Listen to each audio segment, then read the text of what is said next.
একটি অপতথ্য বা তথ্যের বিকৃতি পুরো দেশকে অস্থির করে ফেলতে পারে, বিভেদ তৈরি করতে পারে মানুষে মানুষে। তাই প্রতিটি অপতথ্যের বিপরীতে প্রয়োজন সঠিক তথ্য তুলে ধরা। আর সেই কাজটি করতে এসেছে আপনাদের সঙ্গে আছে রাকিব হাসান। আমন্ত্রণ জানাচ্ছি নিউমার চেক ৭১ নিয়মিত আয়োজন ফেক নিউজ স্ক্যানারে।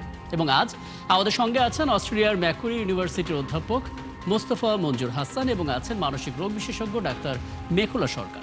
আমরা দুজনকেই স্বাগত জানাচ্ছি এবং আমরা আলোচনায় যাব। তবে তার আগে যথারীতি একটা প্রতিবেদন দেখতে চাই দর্শক। আসছে ডিসেম্বর থেকে 10 ডিসেম্বর থেকে মূলত 16 বছরের নিচে শিশু কিশোরদের জন্য সামাজিক যোগাযোগ মাধ্যম ব্যবহার রীতিমতো বন্ধই করতে যাচ্ছে অস্ট্রেলিয়া। বিশ্বের প্রথম দেশ হিসেবে এমন সিদ্ধান্ত নেওয়া অস্ট্রেলিয়া সরকার বলছে, নিষেধাজ্ঞা না মানলে সর্বোচ্চ $50 মিলিয়ন জরিমানা করা হতে পারে। তবে এই নিষেধাজ্ঞার বাইরে থাকবে শিক্ষামূলক অ্যাপগুলো। তবে বিশেষজ্ঞরা বলছেন, শিশু কিশোরদের সামাজিক যোগাযোগ মাধ্যম থেকে পুরোপুরি বিচ্ছিন্ন না করে ডিজিটাল শিক্ষায় জোর দেওয়া উচিত। বিস্তারিত প্রতিবেদনে। বিশ্বের প্রায় 40% মানুষ কোনো না কোনো সামাজিক যোগাযোগ মাধ্যম ব্যবহার করছেন। এর মধ্যে 3 বিলিয়ন ব্যবহারকারী নিয়ে সবচেয়ে এগিয়ে ফেসবুক। 1 দশকের বেশি সময় ধরে এসব প্ল্যাটফর্মগুলোকে ঘিরে বারবার 4টি অভিযোগ এসেছে: অপতথ্য, cyber bullying, screen time issue আর মানসিক স্বাস্থ্য জটিলতা। আর এসবে অপরাধী থেকে ভুক্তভোগী দুই পক্ষেই সবচেয়ে বেশি রয়েছে 10 থেকে 16 বছর বয়সীরা।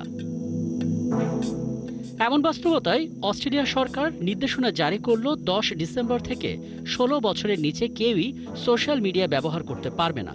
যদিও এমন সিদ্ধান্তকে পুরোপুরি সমর্থন করেনি কোনো মহল। সাইবার সিকিউরিটি বিশেষজ্ঞরা বলছেন, দীর্ঘমেয়াদী পরিকল্পনা থাকলে ভালো হতো। আমি মনে করি ব্যক্তিগতভাবে এই জাতীয় সিদ্ধান্ত কিছুটা সঠিক হয়েছে। মনস্তাত্ত্বিক বিষয়ে তাদের যদি ক্লাসিফাইড ওয়েতে এটাকে নিয়ন্ত্রিত করা যেতে পারতো, তাহলে হয়তো উভয় পক্ষ ব্যাপারটা চিন্তা করে একটি সঠিক সিদ্ধান্ত নেওয়া যেত। এই সিদ্ধান্তে ভার্চুয়াল জগতে সাইবার বুলিং হয়তো কমে আসবে, কিন্তু বাস্তব জগতে প্রভাব পড়বে না। তাই নিরাপদ ইন্টারনেট ব্যবহার প্রশিক্ষণেই জোর দেওয়ার তাগিদ সমাজ বিশ্লেষকদের। ডিজিটাল লিটারেসি না বাড়িয়ে বা কিভাবে তারা ডিজিটাল সিটিজেনশিপ হতে পারবে প্রপারলি, ওই ব্যাপারটা না বুঝিয়ে বা ওই ব্যাপারে লিটারেসি না দিয়ে তাদেরকে সম্পূর্ণভাবে ব্লক করে দিলে বা এটার অ্যাক্সেস বন্ধ করে দিলে এটার কিছু নেগেটিভ প্রভাবও তাদের উপরে পড়বে। এমন সিদ্ধান্ত কি বাংলাদেশে নেওয়া যেতে পারে?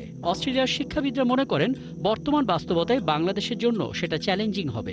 একই রকমের আইন বাংলাদেশের ক্ষেত্রেও প্রণয়ন এবং কার্যকর করা সম্ভব কিনা, এক্ষেত্রে সামাজিক যোগাযোগ মাধ্যমগুলোর উপর সরকারের প্রভাবের একটি প্রশ্ন রয়েছে।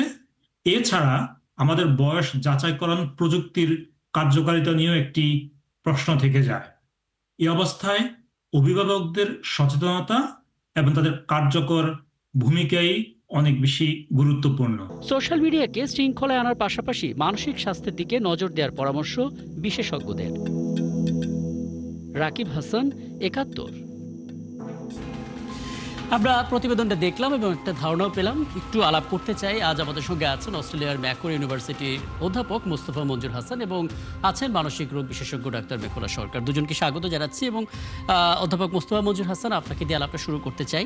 আপনার বক্তব্য আসলে এই প্রতিবেদন তৈরি করতে গিয়ে আমরা ব্যবহার করেছিলাম এবং আপনি আসলে ব্যাখ্যা দিচ্ছিলেন আমাদের দেশের জন্য এরকম সিদ্ধান্ত নেওয়াটা কী ধরনের চ্যালেঞ্জিং হতে পারে। বিষয়টা নিয়ে একটু পরে আসবো। তার আগে একটু জানতে চাই, এখনকার কী ধরনের প্রতিক্রিয়া পাচ্ছেন অস্ট্রেলিয়াতে শিক্ষক, শিক্ষার্থী, অভিভাবক বা স্থানীয়রা এই সিদ্ধান্তকে কীভাবে নিচ্ছে একটু জানাবেন। সাথে একটু বলবেন আসলে স্থানীয় পর্যায়ে যারা বিশেষজ্ঞ আছেন তারা এবার কী মতামত দিচ্ছেন। ধন্যবাদ। এই বিষয়ে বেশ কয়েকটি জরিপ হয়েছে এবং অধিকাংশ জরিপে দেখা গেছে যে জরিপে যারা অংশগ্রহণ করেছে 77 থেকে 59% লোকজনই আপনার এই জরিপটাকে সাপোর্ট করেছে এবং সমর্থন করছে সরকারের এই ইনিশিয়েটিভটাকে। এর কারণটা হচ্ছে কি, দিন শেষে এই যাই কিছু করা হচ্ছে এটা শিশু কিশোরদের মানসিক স্বাস্থ্যের উন্নয়ন এবং তাদের সাইবার বুলিংটাকে প্রতিরোধ করার জন্য করা হচ্ছে। এই জন্য অভিভাবকরাও এই ব্যাপারটাকে পজিটিভলি গ্রহণ করেছে এবং সেটাকে সমর্থন করছে। আচ্ছা, আর আমাদের দেশে যদি আমরা এটা এমন সিদ্ধান্ত নিতে চাই, কি ধরনের চ্যালেঞ্জ আমাদেরকে নিতে হবে সেক্ষেত্রে? যেটা আমি আগেই বলেছিলাম, যেখানে দুটি বিষয় আছে। এক হচ্ছে কি, এই জাতীয় একটা আইন প্রণয়ন করা এবং এটাকে বাস্তবায়ন করতে গেলে সামাজিক যোগাযোগ মাধ্যমের উপর আপনার স্ট্রং বা একটা ভালো রকমের প্রেশার থাকা কিংবা সরকারের একটা প্রভাব থাকা খুব জরুরি। আমাদের দেশের প্রেক্ষাপটে আসলে সামাজিক যোগাযোগ মাধ্যমের উপর আমাদের কতটুকু প্রভাব রয়েছে বা সরকারের কতটুকু পরিমাণ ওই জায়গাতে প্রভাব খাটানোর মতো ব্যবস্থা আছে সে ব্যাপারটা একটা প্রশ্ন সাপেক্ষ বিষয়। আর দ্বিতীয় বিষয় হচ্ছে কি, এটা একটা করতে হবে আপনার ম্যানুয়াল প্রসেসে সম্ভব না, এটা একটা অটোমেটেড সিস্টেমে করতে হবে যেখানে বয়স যাচাইকরণ করতে হবে। এবং এই ক্ষেত্রে বয়স যাচাইকরণ করার জন্য আমাদের সেই প্রযুক্তি আছে কিনা, আর থাকলেও ওই জায়গায় ব্যক্তিগত তথ্য কতটুকু সুরক্ষা থাকবে সেটি এই একটি প্রযুক্তি কি অন্যতম চ্যালেঞ্জ। মানে আমাদের থাকাটাই কি জরুরি, নাকি যারা আসলে সোশ্যাল প্ল্যাটফর্মগুলো হোল্ড করছেন সেই প্ল্যাটফর্মগুলোকে আসলে দায়িত্বটা নেওয়া উচিত যে তারাই ফিল্টার করে? হ্যাঁ, তো সেক্ষেত্রে সমস্যাটা হচ্ছে যখন সোশ্যাল মিডিয়া আপনাকে বলবে যে আপনার বয়সটাকে যাচাই করতে হবে, কোনো একটা ডকুমেন্ট লাগবে। জি, যে ডকুমেন্টগুলো আপনি যেমন আপনার লাইসেন্স দিয়ে আপনি কাজটা করতে পারেন, বার্থ সার্টিফিকেট ব্যবহার করা যেতে পারে, কিংবা আপনার পাসপোর্টও ব্যবহার করা যেতে পারে। কিন্তু যখন আপনি এই তথ্যগুলো সোশ্যাল মিডিয়াকে দিচ্ছেন, সোশ্যাল মিডিয়া কিন্তু এই তথ্যগুলোকে পরবর্তীতে তাদের নিজেদের কাজে ব্যবহার করতে পারে। কারণ সোশ্যাল মিডিয়ার মূল কাজটা হচ্ছে তথ্য সংগ্রহ করা এবং বাণিজ্যিক উদ্দেশ্যে সেটাকে ব্যবহার করা। জি। তো ওই জায়গাতে আপনি যখন ইনফরমেশনগুলো সরাসরি সোশ্যাল মিডিয়াকে শেয়ার করবেন, সোশ্যাল মিডিয়া আপনার এই তথ্যের কতটুকু সুরক্ষা দিবে সেটা গ্যারান্টি সোশ্যাল মিডিয়া প্রোভাইড করবে কিনা, সেটা একটা অন্যতম চ্যালেঞ্জের জায়গা। একদম একদম স্পষ্ট করলেন। আরও কিছু আলাপ আছে, নিশ্চয়ই সেগুলো করবো। ডাক্তার মেঘলা সরকার, প্রায় আপনারা ইলেকট্রনিক মেন্টাল হেলথের কথা বলেন, মানসিক স্বাস্থ্য নিয়ে যে ধরনের আলাপ আলোচনা আসে, স্ক্রিন টাইম তার মধ্যে অন্যতম। এর পাশাপাশি আমরা কখনো সাইবার বুলিং নিয়ে কথা বলি, কখনো আমরা দেখি আসলে ভার্চুয়াল জগতের যে উস্কানি সেটা বাহ্যিক জগতে এসে প্রভাবটা ফেলে। যে সিদ্ধান্ত অস্ট্রেলিয়া সরকার নিল, আপনি কিভাবে দেখছেন সেটা? এবং বলে রাখি, শুধু অস্ট্রেলিয়া না, সামনে কয়েক মাসের মধ্যে কিন্তু আরও কয়েকটা দেশে এরকম সিদ্ধান্ত আসতে যাচ্ছে। প্রথমত অস্ট্রেলিয়া আমি বলবো গভর্নমেন্টকে ধন্যবাদ এরকম একটা সিদ্ধান্ত নেওয়ার জন্য। আসলে আমরা ইদানিং মেন্টাল হেলথের একজন কর্মী হিসেবে আমরা যেটা দেখি, আমাদের কিন্তু প্রচুর পরিমাণে মানে বাচ্চারা এই ভার্চুয়াল জগতে নানা রকমের প্রবলেমের জন্য, এক্সপোজারের জন্য নানাভাবে তারা মানসিকভাবে ক্ষতিগ্রস্ত হচ্ছে, এবং আমাদের কিন্তু চেম্বারে, হাসপাতালে কিন্তু এ ধরনের পেশেন্টের সংখ্যা বেড়ে যাচ্ছে। বিশেষ করে এই সময় যেটা হয় যে অনেক ক্ষেত্রে যেহেতু তারা একটা ডেভেলপমেন্টাল এজের মধ্যে দিয়ে থাকে, যেখানে তাদের এক ধরনের লাইফ স্কিল ম্যানেজমেন্ট তৈরি হওয়ার কথা, যে লাইফ স্কিল ম্যানেজমেন্টটা মূলত তৈরি হবে যত বেশি সে বহির্জগতের সাথে সে ইন্টারাকশন করবে, অর্থাৎ অন্যান্য মানুষের সাথে সামাজিক মেলামেশা করবে, খেলাধুলা করবে, বা তার রিয়েল যে লাইফ সেটার সাথে যত সংশ্লিষ্ট হবে তত কিন্তু তার এই সামাজিক দক্ষতাটা তার বাড়বে, লাইফ স্কিল ম্যানেজমেন্টটা বাড়বে, যেটা পরবর্তীতে তার নানা রকমের যে জীবনের ঘাত প্রতিঘাত আসবে সেটাকে হ্যান্ডেল করার জন্য তার একটা খুব উপযোগী মাধ্যম হিসেবে বা প্রোটেক্টিভ ফ্যাক্টর হিসেবে কাজ করবে। তো যখনই একটা বাচ্চা এই ধরনের একটা মানে আমরা সোশ্যাল মিডিয়া বা এ ধরনের মানে ভার্চুয়াল জগতের মধ্যে তারা থাকছে, তারা কিন্তু একটা মানে ভার্চুয়াল জগৎ দেখে বড় হচ্ছে, এবং তারা কিন্তু লাইফ থেকে অনেক তারা সরে আসছে, যার কারণে তাদের মধ্যে যেমন ডিপেন্ডেন্স তৈরি হচ্ছে, অনেক রকমের তাদের আসক্তি তৈরি হয়। যেমন একটু আগে এখানে আপনার প্রতিবেদনে বলেছে যে একটা মাদকাসক্তি যেই মেকানিজমটা কাজ করে আমাদের ব্রেনে, ঠিক একই রকমের কিন্তু এই ভার্চুয়াল মিডিয়াটা, স্ক্রিন মিডিয়াটাও কাজ করতে পারে। তাদের মনোযোগ কমে যেতে পারে, তাদের নানা রকমের হীনমন্যতা তৈরি হতে পারে, যা নানা রকমের সাইবার বুলিং ইত্যাদির মাধ্যমে। কাজে এটা কিন্তু প্রভাবগুলো ব্যাপক। কাজে আমাদের গভর্নমেন্ট যদি এখন থেকে এই ব্যাপারে অ্যাওয়ার না হয়, তাহলে কিন্তু আমাদের যে প্রজন্মটা তৈরি হচ্ছে সেই প্রজন্মে কিন্তু মানসিক স্বাস্থ্য একটা কিন্তু সংকটের মধ্যে পড়ছে বলে আমরা মানসিক রোগ বিশেষজ্ঞরা মনে করি। দেখুন, একটা সমস্যা কিন্তু আমরা প্রায় দেখি যে সোশ্যাল মিডিয়াগুলো এখন আর আগের মতো নেই। এখন ছেলেমেয়েরাও বুঝে যায় যে কোনো একটা ব্রাউজিং করতে করতে একটা বিজ্ঞাপন আসছে, সেখানে ক্লিক করার সাথে সাথে নতুন একটা গেমসের মধ্যে সে ঢুকে যাচ্ছে, যেটা অবশ্যই রক্তপাতমূলক গেমস। এবং আমরা দেখি অজ্ঞাত বন্দুকধারীরা যখন কোনো একটা স্কুলে হামলা চালায়, তখন সেই অপরাধী কোনো না কোনো সময় কল অফ ডিউটি বা এই জাতীয় কোনো গেম হয়তো খেলেছিল। আপনার কি মনে হয় শুধু সামাজিক যোগাযোগ মাধ্যমের উপর রেস্ট্রিকশন দিয়ে লাভ হবে? কারণ অনেক প্ল্যাটফর্ম তো এখন উন্মুক্ত। ডেফিনেটলি এখন সামাজিক বলবো যোগাযোগ মাধ্যমটা যদি রেস্ট্রিকশন দেয়, তাহলে একটা আমি বলবো বড় একটা আমাদের এক ধরনের ঝুঁকি থেকে বাচ্চারা এক ধরনের আমি বলবো এক ধরনের তারা পার পাবে। আরো অনেকগুলা জিনিসই আছে, কিন্তু আমাদের একটা একটা করে কিন্তু শুরু করতে হবে। বিশেষ করে যখনই হলো সামাজিক মানে মাধ্যম যে জায়গাগুলো, সেটা আসলে এতখানি লুক্রেটিভ ব্যাপারটা কাজ করে, এবং এগুলোর থ্রুতেই কিন্তু নানা রকমের অন্যান্য প্ল্যাটফর্মে তারা অ্যাক্সেসটা পাচ্ছে। তো সেই জায়গাটা নট অনলি দিস, নানা রকমের গেম রিলেটেড সহিংস যে অনেক ভিডিও দেখছে, এটাতে তাদের যে মেন্টাল হেলথ ক্ষতিগ্রস্ত হচ্ছে তা না, এই বয়সটা যেহেতু খুব তারা একটু নাজুক অবস্থায় থাকে, ভালনারেবল থাকে, ইজিলি ইনফ্লুয়েন্সড হয়, নানা মানুষের সাথেও কিন্তু তাদের পরিচয় হচ্ছে, যে সম্পর্কগুলা কিন্তু অনেক ক্ষেত্রে তাদের জন্য অতখানি সঠিক নয় এবং ঝুঁকিপূর্ণ। এবং আমাদের সাধারণত বলা হয় 0 থেকে 18 পর্যন্ত সন্তানের যে বেড়ে ওঠা, সেটা কিন্তু বাবা মার একটা ডাইরেক্ট সুপারভিশন থাকতে হবে।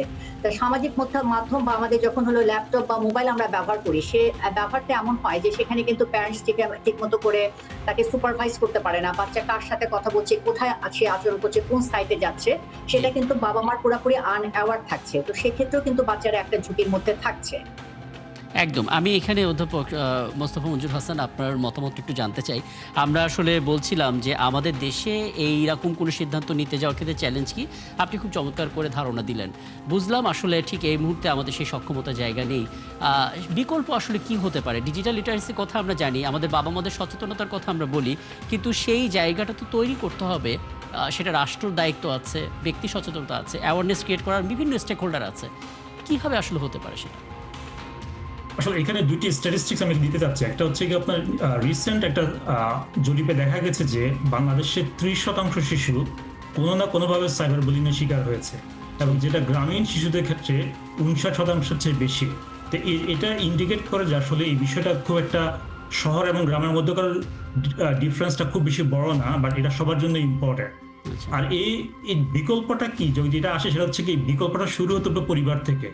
সেক্ষেত্রে বাবা মাকে কিন্তু মূল ভূমিকাটা পালন করতে হবে। ভূমিকা পালন করতে আমি কি এখানে একটু থামাতে পারি আপনাকে? ঠিক এই মুহূর্তে বিরতিতে যেতেই হচ্ছে। আমি এখান থেকে আবার আলাপটা শুরু করব বাবা মাদের ভূমিকার জায়গাটা নিয়ে। দর্শক, আমরা ছোট্ট একটা বিরতি নিচ্ছি, ফিরছি একটু পর আমাদের সঙ্গে থাকুন। ধন্যবাদ সাথে থাকার জন্য। আপনারা আছেন ফেক নিউজ স্ক্যানারে, রাকিব হাসান আপনাদের সঙ্গে আছি এবং আমার সঙ্গে আমার অতিথিরা আছেন। অধ্যাপক মোস্তফা মঞ্জুর হাসান, আপনি বলছিলেন অভিভাবকদের কথা, এটা একটু শেষ করবেন। অভিভাবকদের জায়গা থেকে আসলে করণীয়টা কি একটু বলবেন?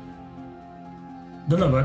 বিরোধীর আগে যেটা বলছিলাম যে আসলে এই জায়গাতে অভিভাবকদের অনেক বেশি সচেতন হতে হবে। তাদেরকে সোশ্যাল মিডিয়া ব্যবহার কিংবা অন্য যে সমস্ত মেকানিজমগুলো স্টুডেন্ট আন্ডার এজ যারা আছে তারা ইউজ করছে, এর যে ইম্প্যাক্টটা এটা কতটুকু খারাপ সেই বিষয়গুলোকে বুঝতে হবে, জানতে হবে, এবং এটা তদারকি করাটা অনেক বেশি ইম্পর্টেন্ট। যে আমার ছেলে বা মেয়ে কি কন্টেন্ট দেখছে, সেটা কি তার বয়সের জন্য উপযুক্ত কিনা, এটা তার মানসিক বিকাশে কতটুকু পরিমাণের প্রভাব ফেলবে, এই বিষয়গুলো অভিভাবকদেরকে অনেক বেশি সচেতন হতে হবে এবং তদারকি করতে হবে। আরেকটি বিষয় হচ্ছে এই সাইবার বুলিং, সাইবার সুরক্ষা বলেন কিংবা তথ্যের যে সুরক্ষার যে কথাগুলো আমরা বলছি, এগুলো একটা বর্তমান সমস্যা, একই সাথে এটা কিন্তু ভবিষ্যতে একটা ভয়াবহ সমস্যা।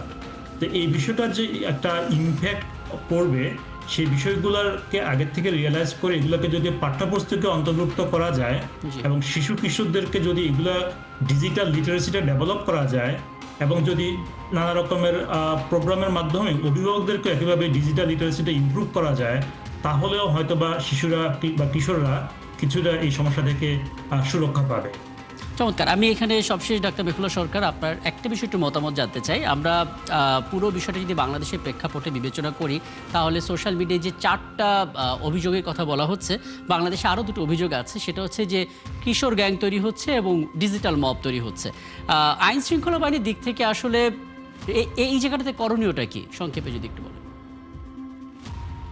এখানে তো মেইন টার্গেট পপুলেশন হলো ইয়াং অ্যাডোলসেন্টস, এখানে কিন্তু মূল আসলে আইন শৃঙ্খলা বাহিনী যতই শক্তিশালী হোক, এখানে যদি পরিবার সচেতন না হয় তাহলে কিন্তু এই জিনিসটা প্রোটেক্ট করতে পারবে না। এক্ষেত্রে আমি যে আমাকে আলোচক যে মানে সাজেশন গুলো দিল, তার বাইরে আমি বলবো বাচ্চাদের বয়স অনুযায়ী, মানে প্রত্যেকটা বয়স অনুযায়ী তাদেরকে আরো দায়িত্বের সাথে যুক্ত করা, তাদের বাইরে খেলাধুলার সাথে করা, সামাজিক মেলামেশাকে আরো বাড়ানো। অর্থাৎ যে ভার্চুয়াল জগৎ যেভাবে বাচ্চাদেরকে টেনে নিচ্ছে, তার বাইরে হলো এটার মানে প্রিভেন্ট করার জন্য আমাদের যে তার রিয়েল লাইফ, সেই রিয়েল লাইফে যত বেশি হলো বাবা মারা সন্তানের সাথে যুক্ত করবে। প্লাস হলো যখন মোবাইলটা হাতে দিচ্ছে, কিছু রুলস রেগুলেশন প্রথম থেকে অ্যাডপ্ট করা। অর্থাৎ মানে প্রযুক্তি বাচ্চাদের হাতে থাকবে, কিন্তু এটা বাবা মার কিন্তু একটা নিয়ন্ত্রণ অবশ্যই থাকতে হবে। চমৎকার। আপনাদের দুজনকে অনেক অনেক ধন্যবাদ। আসলে স্বল্প সময়ের মধ্যে ছিল এবং বেশ কিছু কার্যকরী পরামর্শ আপনাদের কাছ থেকে জানার সুযোগ হলো। নিশ্চয়ই সামনে করে আয়োজনে আবারও কথা হবে এবং আরও পরামর্শ জানার সুযোগ আমাদের হবে। অনেক ধন্যবাদ। আমাদের সঙ্গে ছিলেন এতক্ষণ অস্ট্রেলিয়া ম্যাকোয়ারি ইউনিভার্সিটির অধ্যাপক মোস্তফা মঞ্জুর হাসান এবং মানসিক রোগ বিশেষজ্ঞ ডাক্তার মেখুলা সরকার। এবং আপনারা আছেন ফ্যাক্ট চেক নিয়ে 71 নিয়মিত আয়োজন ফেক নিউজ স্ক্যানারে। প্রতিদিন আমরা রিউমার দূর করতে হাজির হব ঠিক একই সময়ে একইভাবে, এবং আপনারা যুক্ত হতে পারেন। কোনো খবর যদি আপনাকে সংশয় ফেলে, সেটা একটি স্ক্রিনশট আমাদেরকে মেল করতে পারেন।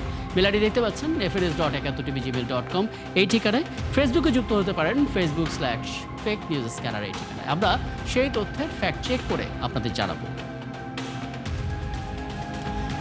মনে রাখবেন দর্শক, চটকদের শিরোনাম দেখলে ক্লিক করবেন না। বিশ্বাস আর প্রতিক্রিয়া জানানোর আগে অবশ্যই ফ্যাক্ট চেক করুন। থাকুন 71-এর সাথে।